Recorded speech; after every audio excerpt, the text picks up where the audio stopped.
Astrology, ancient mystical star science, or man-made mumbo-jumbo. Love it or loathe it, astrology has been around for thousands of years. Here's an Egyptian depiction of the night sky. The Egyptians believed that the constellations were the representation of their pantheistic gods and goddesses. Astrologers focus on the area of the night sky known as the ecliptic, as seen here. The ecliptic is the apparent path of the sun as seen from the earth. Divided into the 12 major constellations that make up the ecliptic, astrologers follow the celestial bodies as they travel through it. From the ecliptic is derived the zodiac that we know today. The Egyptians believed that the heavens were imbued with the magical and mystical properties of their gods and goddesses, and they believed that they could channel their energies by reflecting the constellations in their architecture on the ground below. An example is the layout of the pyramids at Giza, which the Egyptians built to reflect the celestial grouping known as Orion's belt. It's an ancient hermetic principle called as above, so below. Astrology today has been largely relegated to the ranks of superstition, with many people glancing at their horoscopes for fun. But tabloid astrology merely focuses on the position of the sun through the ecliptic. In-depth astrology considers the influence of all the solar system's celestial bodies, following the positions of the Sun, Saturn, and even Pluto. As the celestial bodies travel through the ecliptic, the apparent path they trace as seen from the Earth, astrologers believe they form influential aspects to each other. This in-depth astrology is used in occult circles, such as secret societies, like the Order of the Golden Dawn, with its complex occult symbolism. The Freemasons, whose members have included America's first president, George Washington, use astrology in their symbolic art. Here we see a Freemasonic tracing board whose royal arch can be seen adorned with the signs of the zodiac. On the Freemasonic apron, the all-seeing eye of Horus, an Egyptian symbol. At the George Washington Masonic Monument, we see a giant compass and square depicted. The Freemasonic symbol of their great work is seen here, also adorned with another Egyptian all-seeing eye. But what of the compass and square and its Illuminati symbolism? What can it mean? In the Divine Pymander is revealed the Hermetic maxim, as above, so below, as pictured by this tarot card of a magician with one hand up and the other hand down. As above, so below. And what that means is that in esoteric thought, in everything that is above is reflected down below. And that everything that is down here has a supernal, macrocosmic, if you will, origin. And that's one of the essential concepts in the occult. As above, so below is repeatedly symbolized in esoteric art and a variety of symbols, the most basic of which is a triangle pointing upward or above. This is accompanied by a second triangle pointing downward, below. When combined, they form a hexagram, commonly recognized as the Star of David, one of the most dominant symbols in the occult. Removing the base of the triangles, one can see the outline for the square and compass of Freemasonry.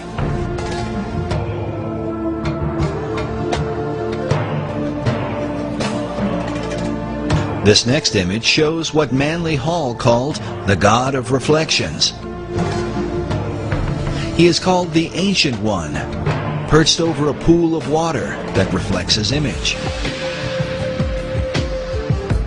Notice also how the placement of his arms and the crown upon his head form two triangles like a Star of David, while on his chest is a Maltese cross positioned upward and then reflected again down below. Esoterics believe this same principle of reflection can be found in nature, with bodies of water providing a mirror as a picture of the Hermetic maxim. With this in mind, consider the placement of the reflecting pools in our nation's capital. Before the Washington Monument, the U.S. Capitol, the Lincoln Memorial, and the Supreme Court. From the symbolic compass and square, with its Egyptian all-seeing eye and as above, so below references, and the royal arch adorned with astrological symbolism, can we conclude that the Illuminati and their so-called great work is to mimic their ancient Egyptian masters?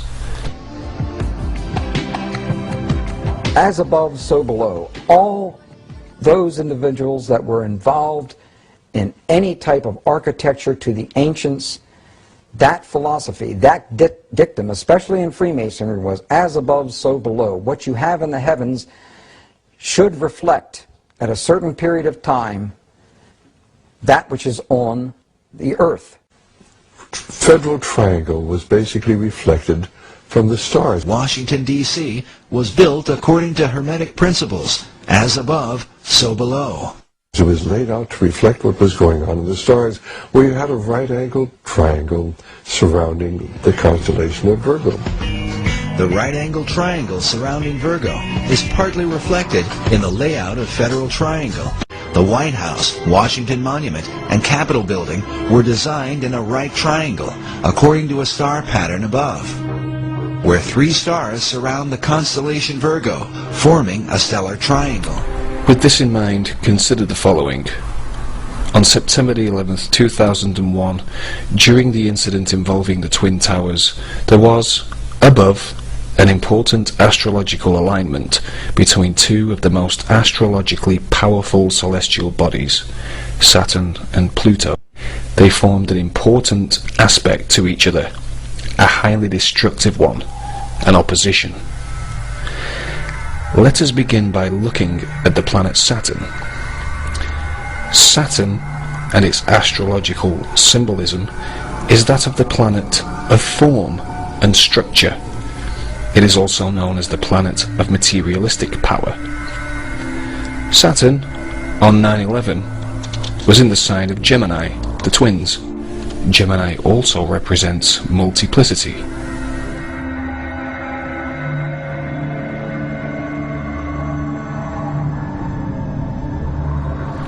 Now let us consider Pluto. Pluto represents destruction and transformation. Pluto on 9/11 was in the sign of Sagittarius, the sign of religion, the sign of foreign cultures and long-distance travel.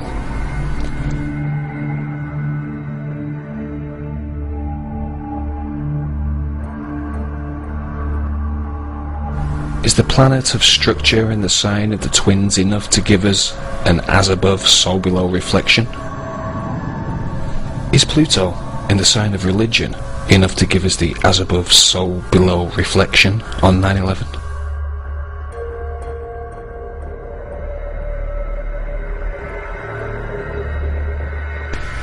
Are the Illuminati, with their worship of astrology, their obsession, their fixation with all things Egyptian, still performing occult ritualistic sacrifices of as above, so below connotations? Or do you believe in magic?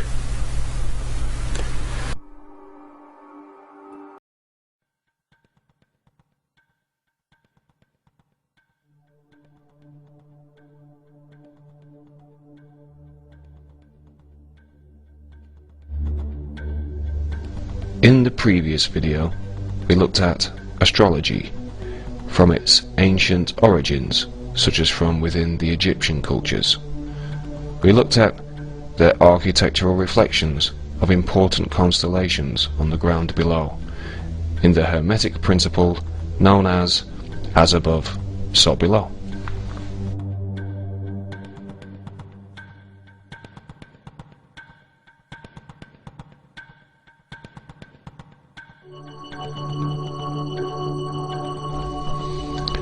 We then considered modern-day occult astrology, used in, as well as other fields, secret societies.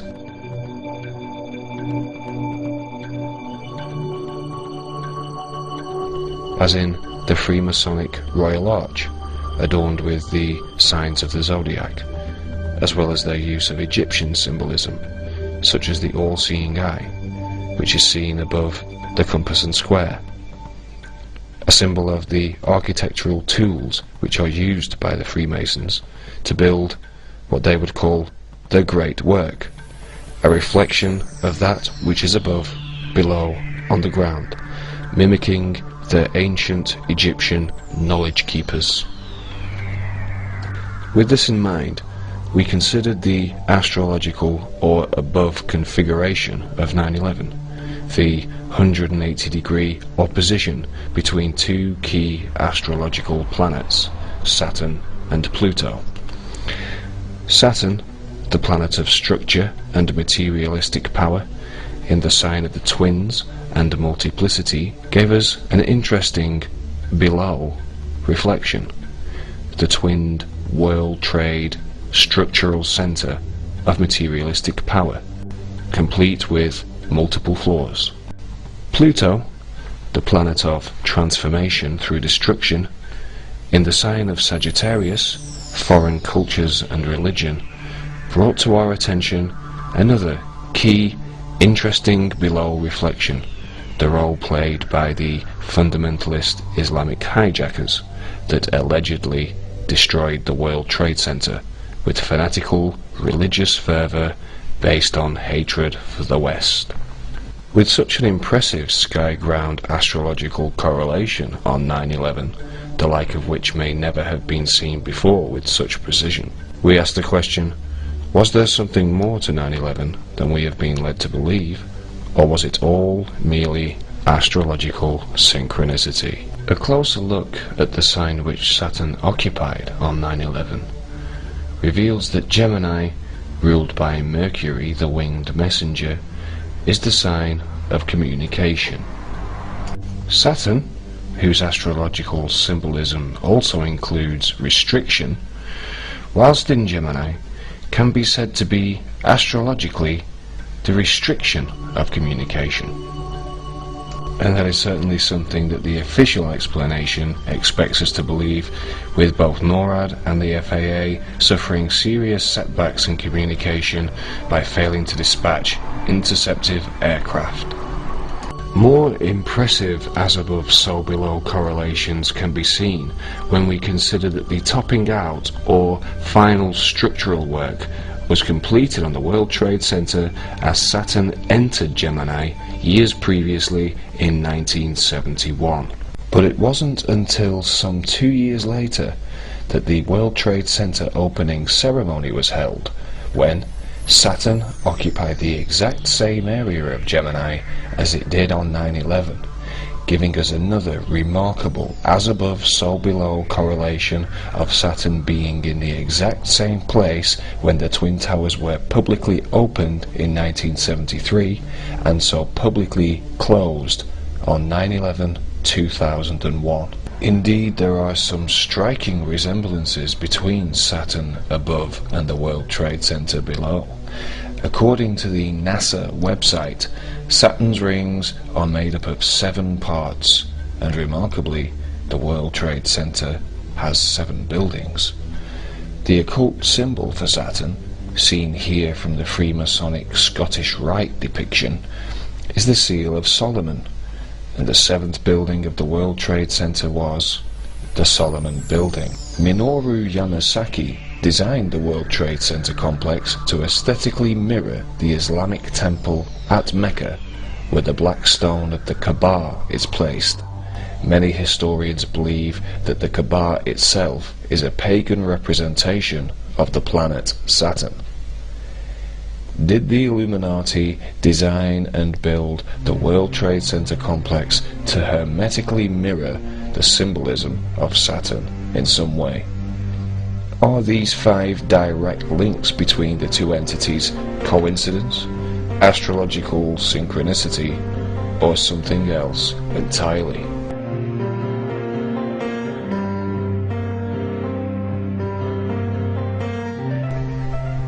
In occult lore, Saturn is known as the gateway to the gods and the dweller on the threshold, giving us the idea of Saturn symbolizing an entrance to somewhere or something.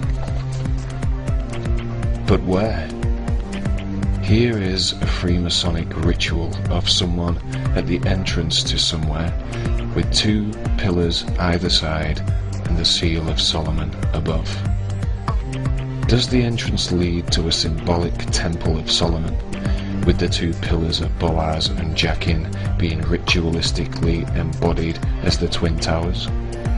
This will be touched on in a later presentation. But in the meantime, I'd like to draw your attention to a bit of synchromysticism that my partner and I experienced shortly after I uploaded the first video entitled "Do You Believe in Magic?" After making sure the film had uploaded, my partner and I decided to watch a film on a well-known film link site.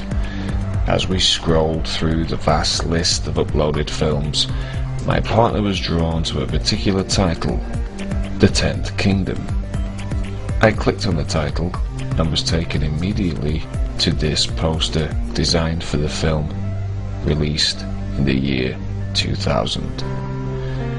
The words "Do you believe in magic?" at the top would have been enough to make me chuckle synchronistically, but to see an as above so below depiction so similar to the one I'd used in the first video had me synchronistically saucer-eyed.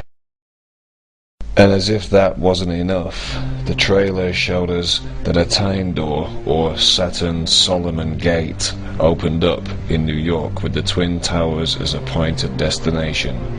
Buildings are destroyed, and as a giant strides across a bridge, the Twin Towers can be seen collapsing in the background. We watched, and what followed is certainly illuminating, and will be touched upon in another episode. Thank you.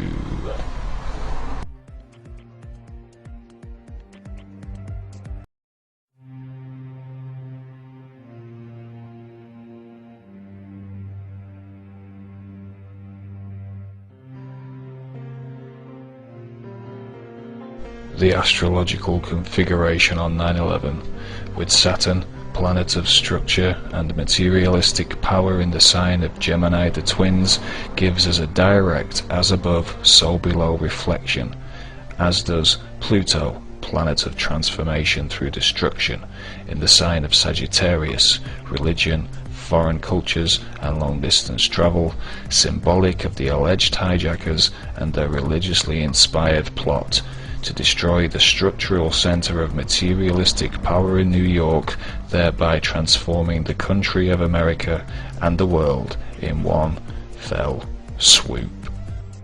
With such an impressive as above so below correlation on that day, we ask the question, do you believe in magic?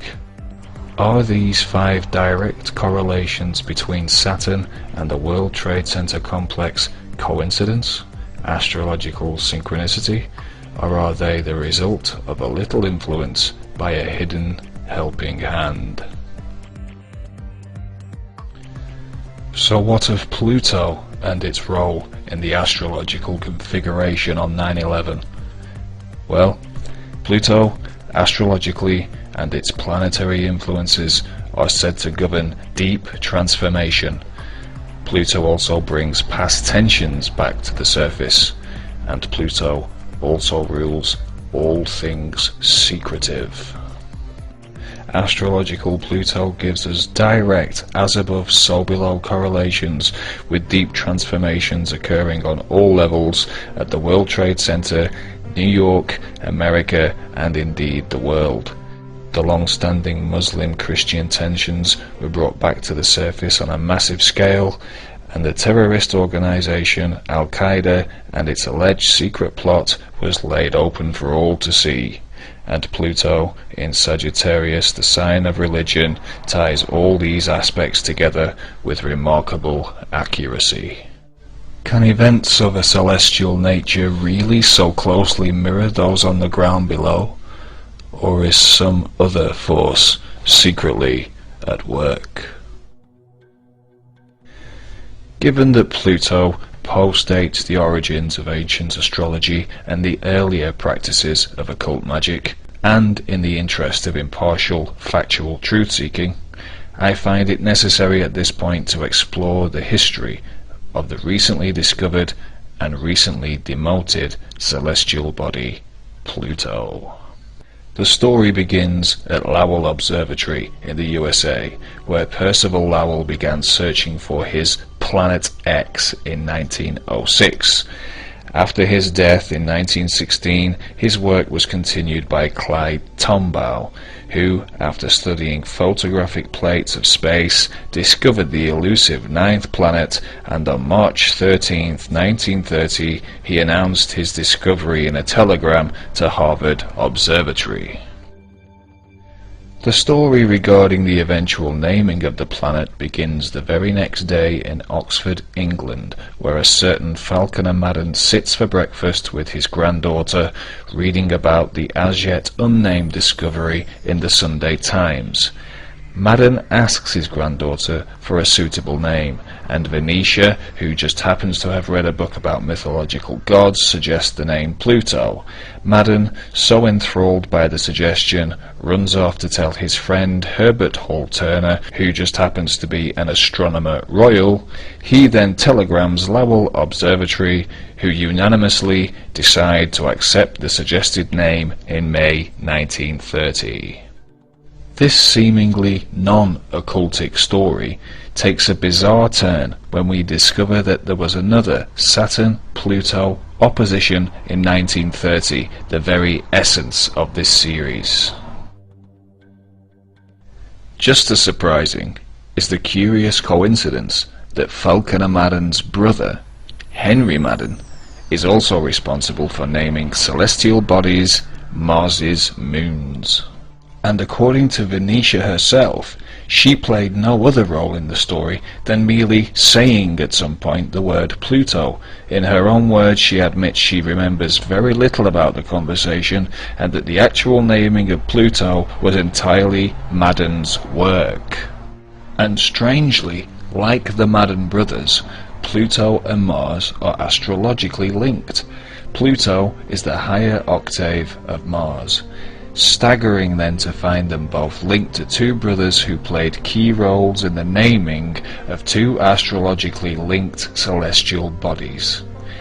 Is this merely coincidental history? More as above so below wonderment? Or is there something else at work behind the scenes? Madden was head of the Bodleian Library in Oxford.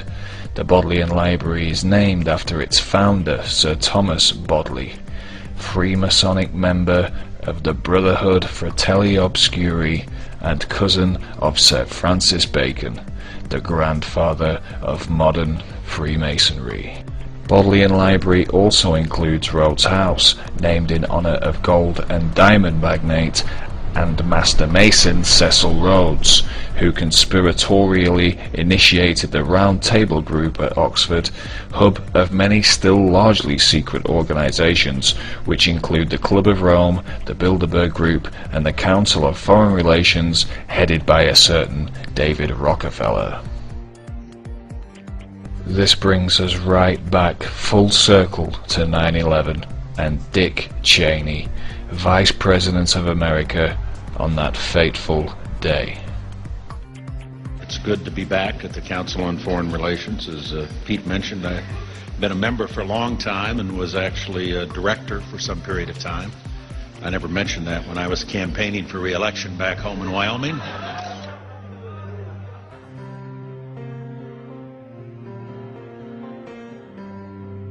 Is the story of the naming of Pluto by a little girl and her grandfather, who just happened to be best friends with an astronomer royal and whose brother just so happened to name the moons of Mars, as believable as it may or may not seem?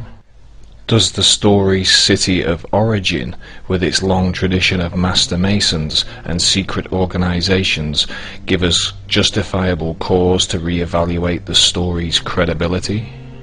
Why decide on the name Pluto and not one of the many other suggestions, one of which came from the astronomer's own widow? Does the answer lie in mythology?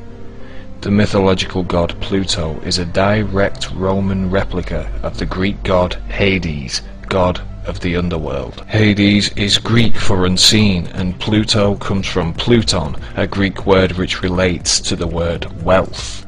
Hades and Pluto are mythologically the same unseen god of wealth, a status not dissimilar to a secret society. Pluto remains unseen because of his mythical cap of invisibility, and Grand Master Mason Sir Francis Bacon wrote in his collected essays, "For the helmet of Pluto which maketh the politic man go invisible is secrecy in the council." To the Greeks, Hades thrived on the misery of mankind, and as Sophocles wrote of Hades, he is enriched by our sighs and tears.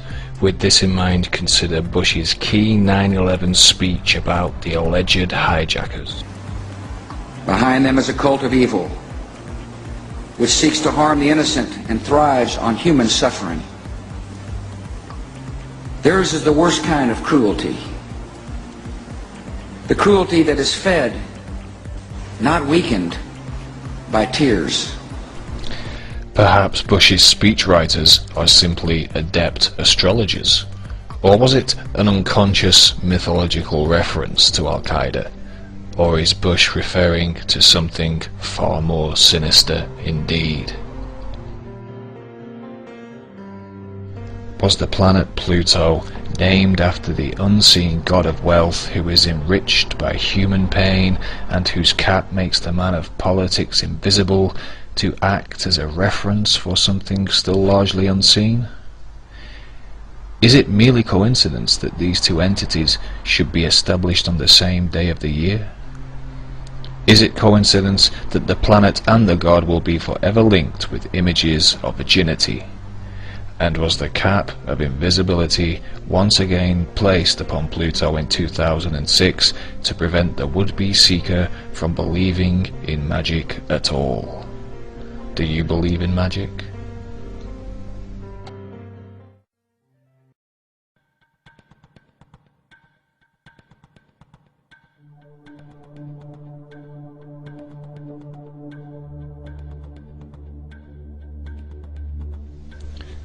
We have previously noted the many striking correlations between the astrological planet Saturn and the World Trade Center complex in New York. Correlations of a structural, symbolic, and esoteric nature, both before and after the tragic events of September the 11th, 2001. Correlations which seem more than just mere mundane chance.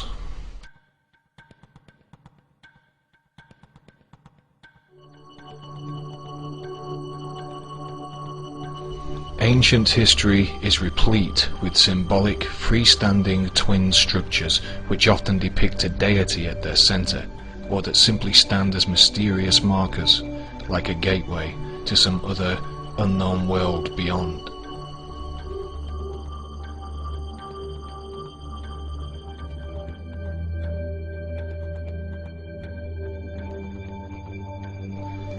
In the book The Golden Dawn, which claims to hold the entire magical teachings of the Hermetic Order of the Golden Dawn, whose members included self-proclaimed beast Aleister Crowley, it is claimed that therein lies an explanation of the symbols of the grade of the neophyte, which clarifies the mystical meaning of the two pillars. As the book continues, a magical ritual of the two pillars is outlined, and it is explained to the beginner that the mysterious and magical motif of the two pillars have many names and many historical origins. One of which, we are told, is from the Egyptian north and south columns of the gate of the Egyptian Hall of Truth, reminding us instantly of the north and south twin structures of the World Trade Center complex. Furthermore, in 33-degree Mason Manly P. Hall's writings, The Secret Teachings of All Ages, more mention is made of the twin Egyptian obelisks, which are interchangeable with all the other twin structures throughout history. Hall asserts that the obelisks before the sanctuaries of Egypt have the same symbolic import as the biblical twin pillars of Boaz and Jachin of Solomon's Temple, monuments to which can be seen depicted with the as above, so below compass and square motif, symbolic of the seal of Solomon, the magical representation of the planet Saturn, which was in Gemini, astrological sign of the twins, on 9/11/2001.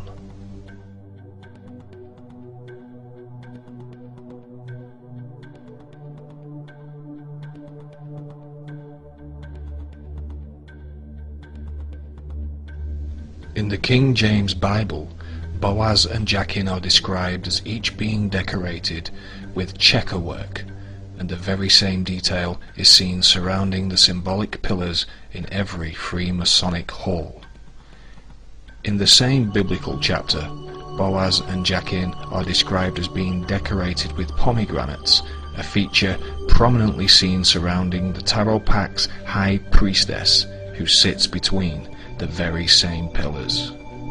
The card can also be seen with the familiar twin numeral or Gemini symbol at its top.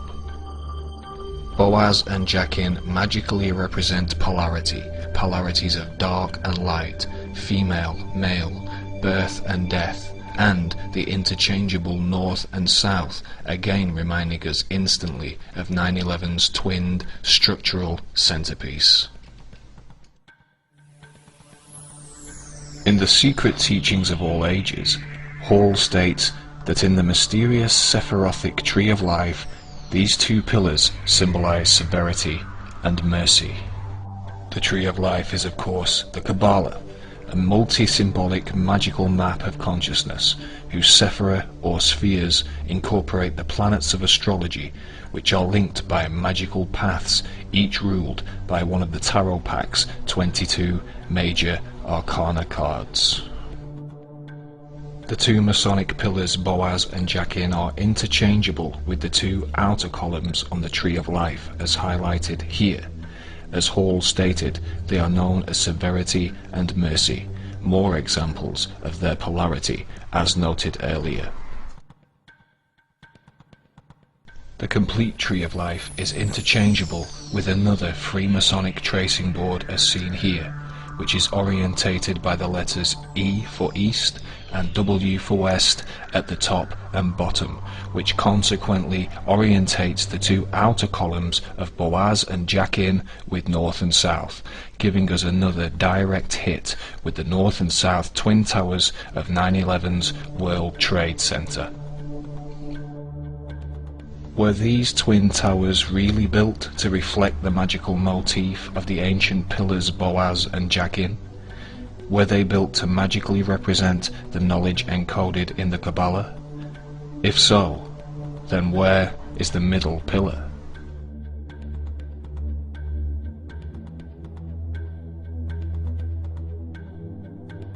At the base of World Trade Center 1 and 2, as well as this strangely Egyptian-looking pyramidal structure, was this, a fountain feature, known locally to lynching New Yorkers as the Sphere.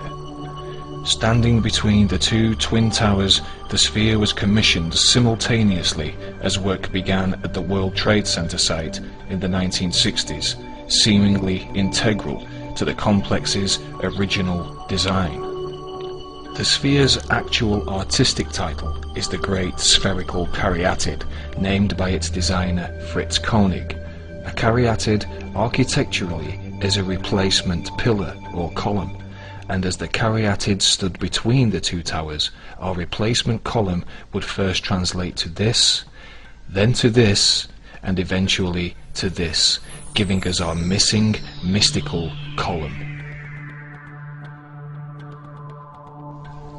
Is all this just mere chance, synchronicity, or the result of more than just a little help from a hidden helping hand? When Nelson Rockefeller opened the Twin Towers in 1973, he stated that the Twin Towers were a great marriage of utility and beauty.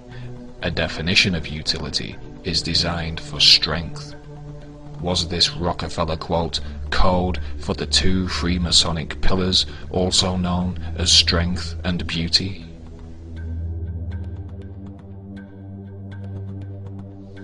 The great spherical caryatid, or symbolic middle pillar, was set to rotate once every 24 hours, the length of an Earth day. It was also made of 52 pieces of bronze, the alloy used to forge the original twin pillars Boaz and Jachin. There are 52 weeks in an Earth year. This gives the caryatid, or middle pillar, a strong resonance with the planet Earth, and on the Tree of Life, the Earth rules the 10th Sephirah, situated at the bottom of the middle pillar. This 10th Sephirah is known as Malkuth, and is said to resonate strongly with the first Sephirah at its opposite extreme, known as Kether. In fact, it is said Kabbalistically of these two spheres that Malkuth is in Kether and Kether is in Malkuth, or, put more simply, as above, so below. They are interchangeable. This leaves us with little doubt that the spherical, symbolic caryatid is the third pillar at the World Trade Center Monument to Magic.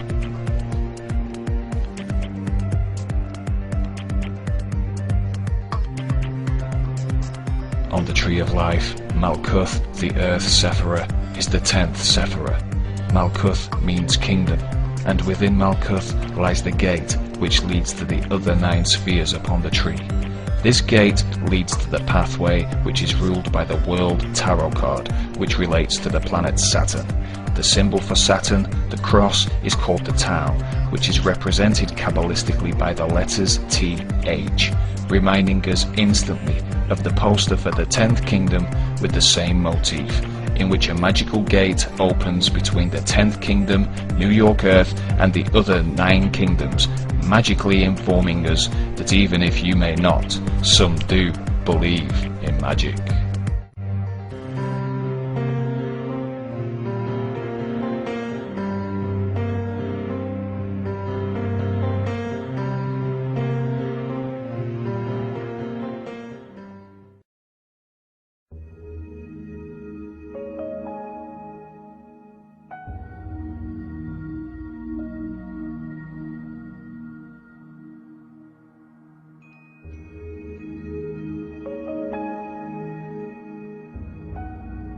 On 9/11, Saturn and Pluto were not alone in their powerful astrological configuration. The Sun also played its magical part in the skies above the tragic scene below. Saturn and Pluto, opposed in the signs of Gemini and Sagittarius, were joined by the Sun in the sign of Virgo, at 90 degrees, forming an aspect known as a grand T-square. The Sun, astrologically, is said to intensify the existing aspect that it becomes part of, namely the 180-degree opposition between Saturn and Pluto, and seemingly, magically, the Sun's astrological energy intensified this already powerful aspect, creating the total destruction of the massively towering twin structures on an unprecedented scale.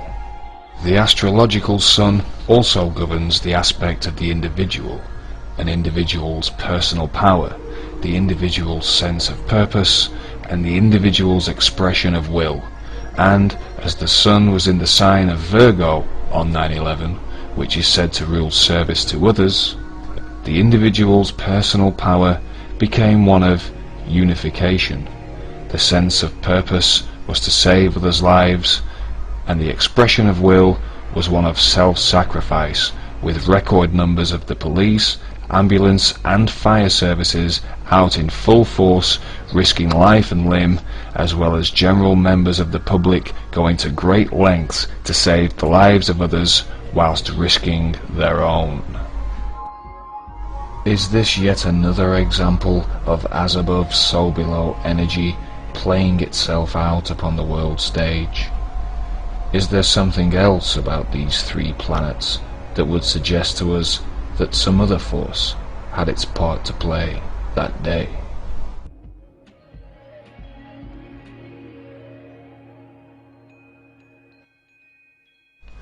"33-degree Mason Albert Pike, the only military man in history to have a dedicated statue in Washington, D.C., is renowned for his Freemasonic epic Morals and Dogma, which has 32 chapters, the last of which is mysteriously entitled Sublime Prince of the Royal Secret. In Morals and Dogma, Pike informs the reader that the two solstices, Cancer and Capricorn, the two gates of heaven, are the two pillars. They still appear in our lodges as the two great pillars, Jachin and Boaz. The solstices are of course the extreme outer stations of the sun when viewing the horizon over the course of the solar year. These two stations of the sun form the northern solstice in Cancer and the southern solstice in Capricorn, and as Pike himself stated, they are represented as the two mysterious Freemasonic pillars, Boaz and Jachin. And as we have seen in previous episodes, these pillars may have been magically represented by the twin towers of 9/11. On the surface, Pike's quote presents us with a setback. The two solstices, and therefore the two pillars, are housed within, according to Pike, the two astrological signs Cancer and Capricorn, and not Gemini and Sagittarius, the signs which so accurately symbolize the qualities of 9/11. However, further on in Morals and Dogma, which coincidentally was republished in 1966, the same year that groundbreaking work began at the World Trade Center site, Pike refers to the Roman scholar Macrobius, renowned for his work entitled Saturnalia. Pike tells us that the galaxy, according to Macrobius, crosses the two opposite points Cancer and Capricorn. The two tropics before his time corresponded with those two constellations, but in his time with Gemini and Sagittarius, placing us right back in 9/11. This is because, as Pike informs us of the precession of the equinoxes, a celestial phenomenon which means that because of the Earth's axial wobble, the constellation seen rising in the east during the spring equinox, or the point between the solstices, as seen here, moves backwards through the zodiac, so the solstice within Cancer, the northern solstice, would eventually take place with Gemini as its backdrop. Furthermore, in Morals and Dogma, Pike gives us more Freemasonic symbolism that represents the solstices, also known as Boaz and Jachin. He tells the reader that they are also known as two parallel lines which bound the circle with a point in the center, which is an emblem of the sun. The sun, we are told, is also known within Freemasonic circles as the blazing star. The blazing star, Pike continues, or the glory in the center, is an emblem of prudence, an emblem of omniscience, the all-seeing eye, all of which are references to the sun. The blazing star, or sun, is seen here between the two solstices, or Boaz and Jachin, on this Freemasonic tracing board. The blazing star, or glory in the center of Boaz and Jachin, is emblematic of the sun and the solstices.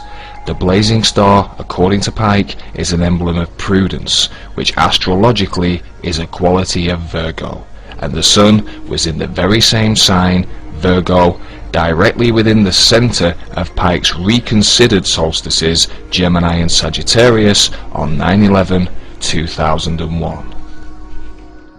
Is all this just coincidence, synchronicity, magical synergy, or the evidence of some secret symbolic ritualization of the skies on 9/11?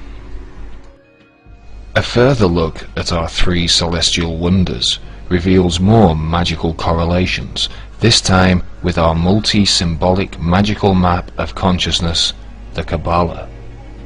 As we have previously noted, the spheres, or Sephira, are each ruled by a planet, and the Sun, Saturn, and Pluto are once again mysteriously directly connected upon the Tree of Life, as seen here, with all three planets being directly linked by the magical pathways that connect the spheres.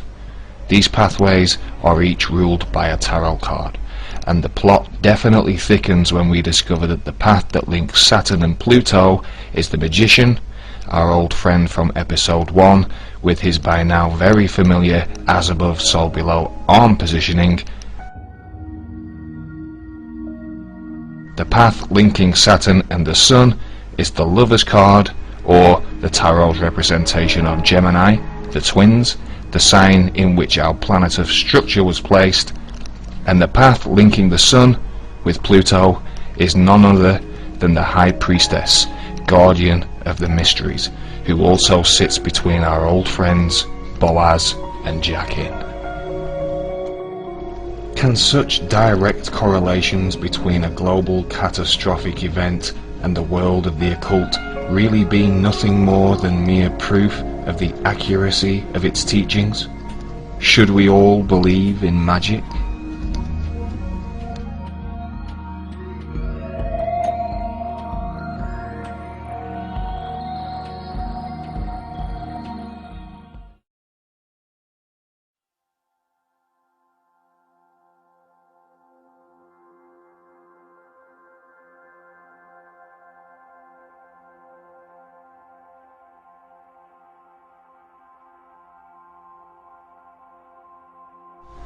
The astrological placings of Pluto and Saturn, their 2001 oppositional alignment, give us an astoundingly accurate above configuration to the events of 9/11 below. The astrological signs which housed the oppositional alignment, Sagittarius and Gemini, give us an astrological axis of polarity which not only played a significant role in the events of September the 11th, 2001, but also in the history of the USA itself.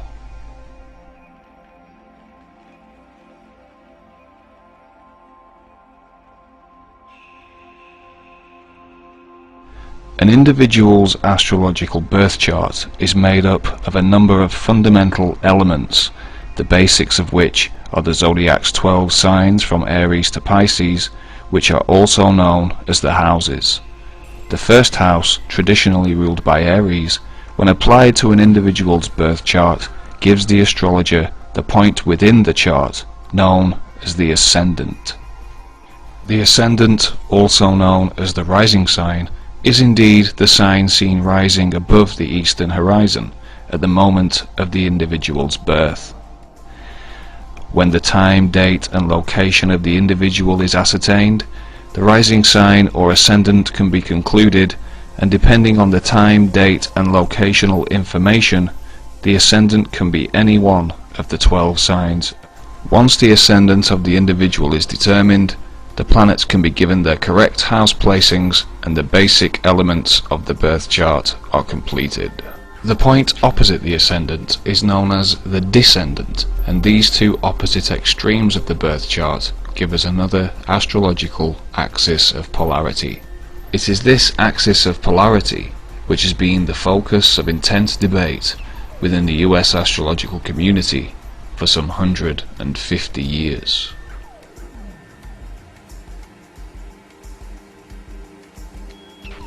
As well as casting charts for individuals, astrologers also cast charts for events such as 9/11 and charts for countries of the world, and in US astrological circles The central subject of astrological debate is over the US chart's ascendant and descendant axis of polarity.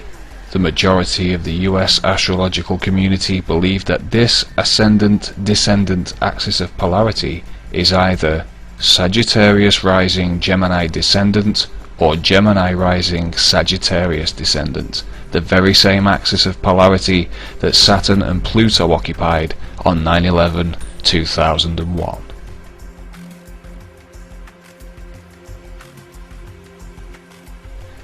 The US astrological community has debated the ascendant-descendant axis of polarity for some 150 years, and is, figuratively speaking, split down the middle, with one half believing the country of the US has Sagittarius rising, and the other half believing the US ascendant sign is Gemini.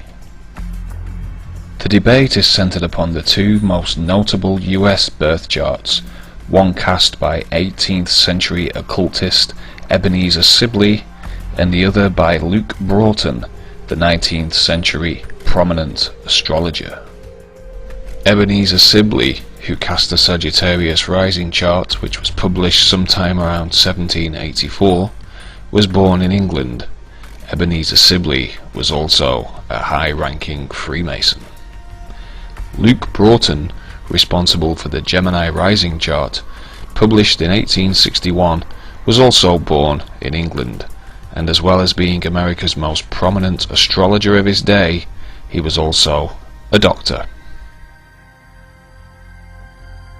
Broughton's Gemini rising chart is based on the discovery of the planet Uranus, the astrological planet of revolution. Sibley believed that Uranus should be placed on the USA's ascendant line because it symbolized the USA's historical revolutionary spirit. The chart is cast for July 4th, 1776, the signing of America's Declaration of Independence at 2:17 a.m. Broughton believed this to be the time at which the Declaration of Independence was signed. However, there is no evidence for this historically. Broughton's chart seems based on his astrological preference of the revolutionary planet Uranus being discovered at around the same time as America's Revolutionary War of Independence. Ebenezer Sibley, our high-ranking Freemason, also based his chart on the signing of the Declaration of Independence date July 4th, 1776, many of the signatories of which were also Freemasons. Sibley was notoriously featured in the UK's Gloucester Journal in an article dated July 4th, 1791, the same day and month date upon which his USA chart is based. According to the article, Sibley's occultist work was suppressed by the government of the day, under the idea that his work revealed secrets dangerous to be known.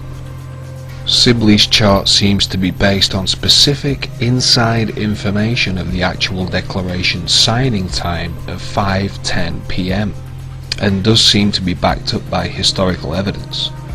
This places the USA's ascendant at 12 degrees of Sagittarius, and Pluto, our planet of transformation through destruction, was at the exact same 12-degree point of Sagittarius opposing Saturn on 9/11/2001.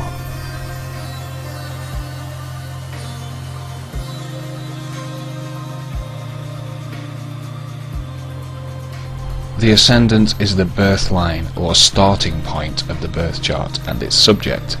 It is the beginning of the birth chart's foundation, and some have compared it to the dawn of the life of the subject in question. The USA's birth date of July 4th, 1776 does of course represent the birth of the country's independence, the signing of the Declaration of Independence, and, like the ascendant itself, it is the country's starting point, its beginning, its foundation, and its dawn. The rising sign itself shares remarkable correlative qualities with the birth of the USA.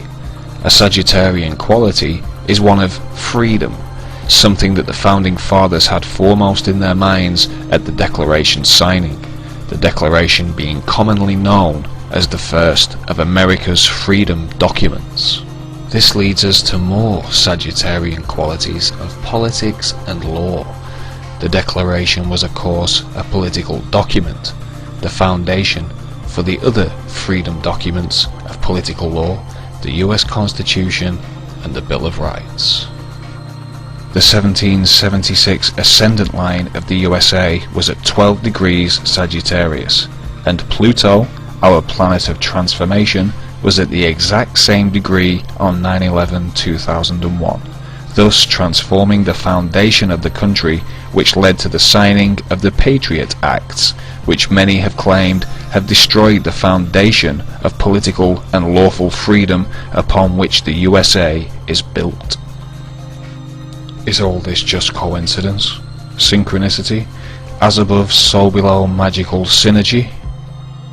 Could alleged 9/11 perpetrator Osama bin Laden have unknowingly timed his attack with such serendipitous precision, executing his transformative blow precisely when Pluto, planet of transformation, sat exactly upon the foundation point of the USA, freedom capital of the Western world?